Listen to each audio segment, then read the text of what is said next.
लक्ष्मण की मृत्यु की खबर सुनकर उर्मिला क्यों हंसने लगी। प्रिय मित्रों, रामायण को आज तक हमने और आपने प्रभु श्री राम के दृष्टिकोण से देखा।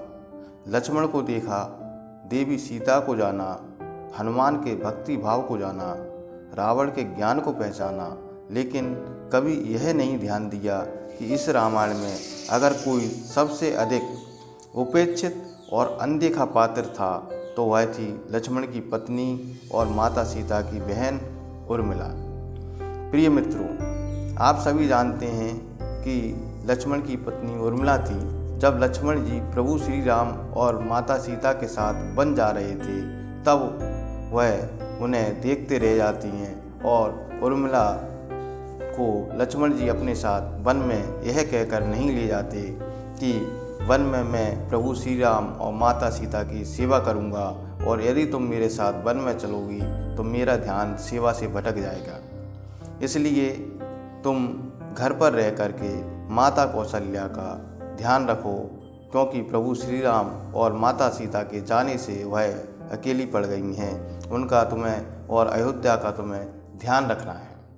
उर्मिला के उस नवयौवन कंधों पर इतना बड़ा दायित्व सौंपकर लक्ष्मण जी चले जाते हैं। वह पल, वह जीवन जो कोई भी नववधू अपने पति के साथ गुजारती है, वह उर्मिला के नसीब में नहीं था। प्रिय मित्रों, यदि आप चैनल पर नए हैं तो चैनल को सब्सक्राइब कर लें तथा बेल आइकन को दबा दें।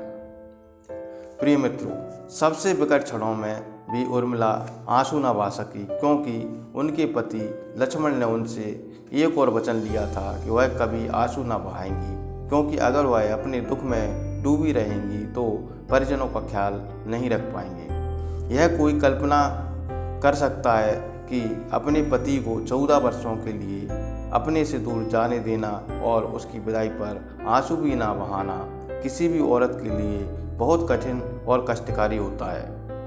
कितना हृदय विदारक पल था वह जब परम पूजनीय महाराज दशरथ स्वर्ग सिधार गए, पर वचन के सम्मान रखने के लिए उर्मिला तब भी नहीं रोई।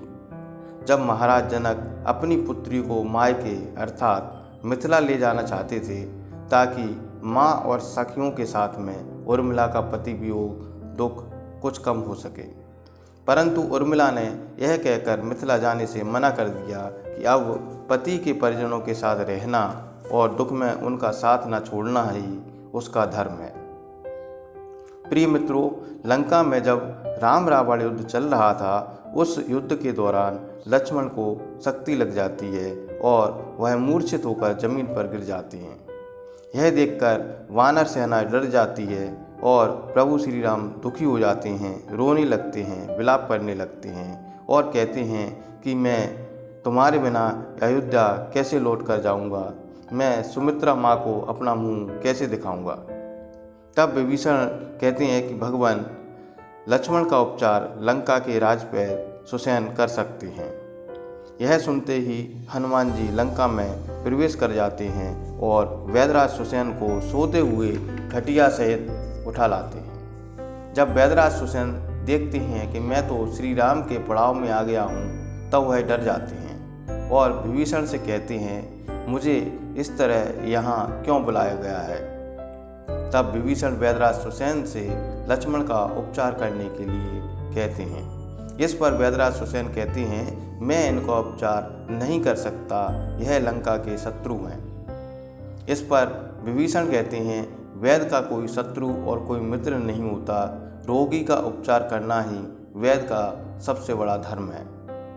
विभीषण की बात सुनकर वैदराज सुसैन लक्ष्मण के हाथ की नाड़ी देखते हैं और कहते हैं कि सूर्योदय से पहले हिमालय से संजीवनी बूटी लेकर आना होगी और यदि सूर्योदय से पहले संजीवनी बूटी नहीं आ सकी तो लक्ष्मण की मृत्यु हो जाएगी। यह सुनते ही हनुमान जी संजीवनी बूटी लेने के लिए हिमालय पहुंच जाते हैं, परंतु वह संजीवनी बूटी पहचान नहीं पाते। प्रिय मित्रों, तब हनुमान जी सारा पहाड़ ही उठा लेते हैं और वापस आते समय वह अयोध्या के ऊपर से गुजरते हैं। उन्हें देखकर अयोध्या के सैनिक तुरंत भरत को खबर करते हैं और कहते हैं कि महाराज, हमें ऐसा लगता है कि आसमान में कोई दानव हमारे नगर के ऊपर से निकल रहा है। यह सुनते ही भरत तुरंत अपनी कुटिया से बाहर निकलते हैं। और प्रिय मित्रों, जब प्रभु श्री राम की वनवास की खबर सुनकर भरत दुखी हो जाते हैं और उन्हें वापस अयोध्या लेने चित्रकूट जाते हैं और प्रभु श्री राम उन्हें वापस कर देते हैं, तब भरत अयोध्या वापस आकर एक कुटिया बनाकर वनवासी की तरह रहने लगते हैं। कुटिया से बाहर निकलकर भरत तुरंत बाण चला देते हैं। प्रिय मित्रों, यह कहा जाता है कि भरत के उस बाण के लगने से हनुमान जी के पैर में चोट लग गई थी, तभी से उन्हें टेढ़ी टांग वाला कहा जाता है।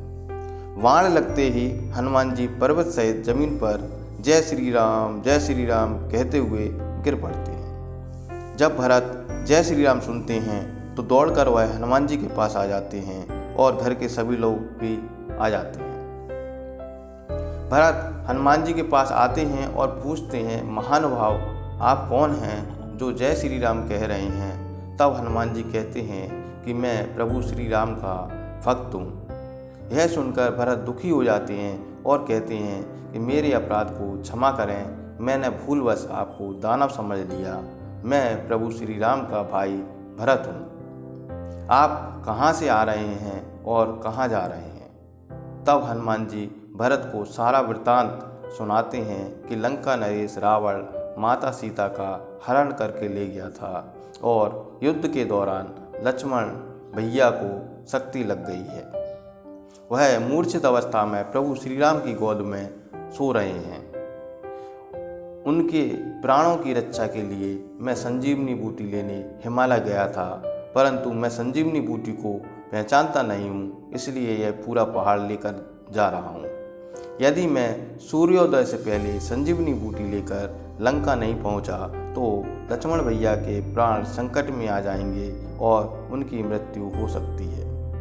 यह सुनकर सभी लोग दुखी हो जाते हैं, परंतु लक्ष्मण की पत्नी उर्मिला जोर जोर से हंसने लगती है।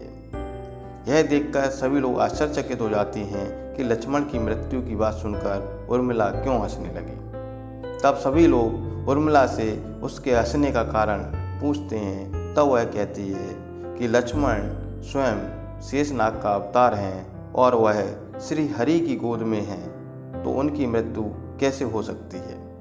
प्रिय मित्रों, भरत हनुमान जी को पर्वत सहित अपने बाण पर बिठाकर लंका पहुंचा देते हैं। हम उम्मीद करते हैं वीडियो आपको पसंद आया होगा। वीडियो को लाइक करें, शेयर करें तथा कमेंट बॉक्स में जय श्री राम अवश्य लिखें। धन्यवाद।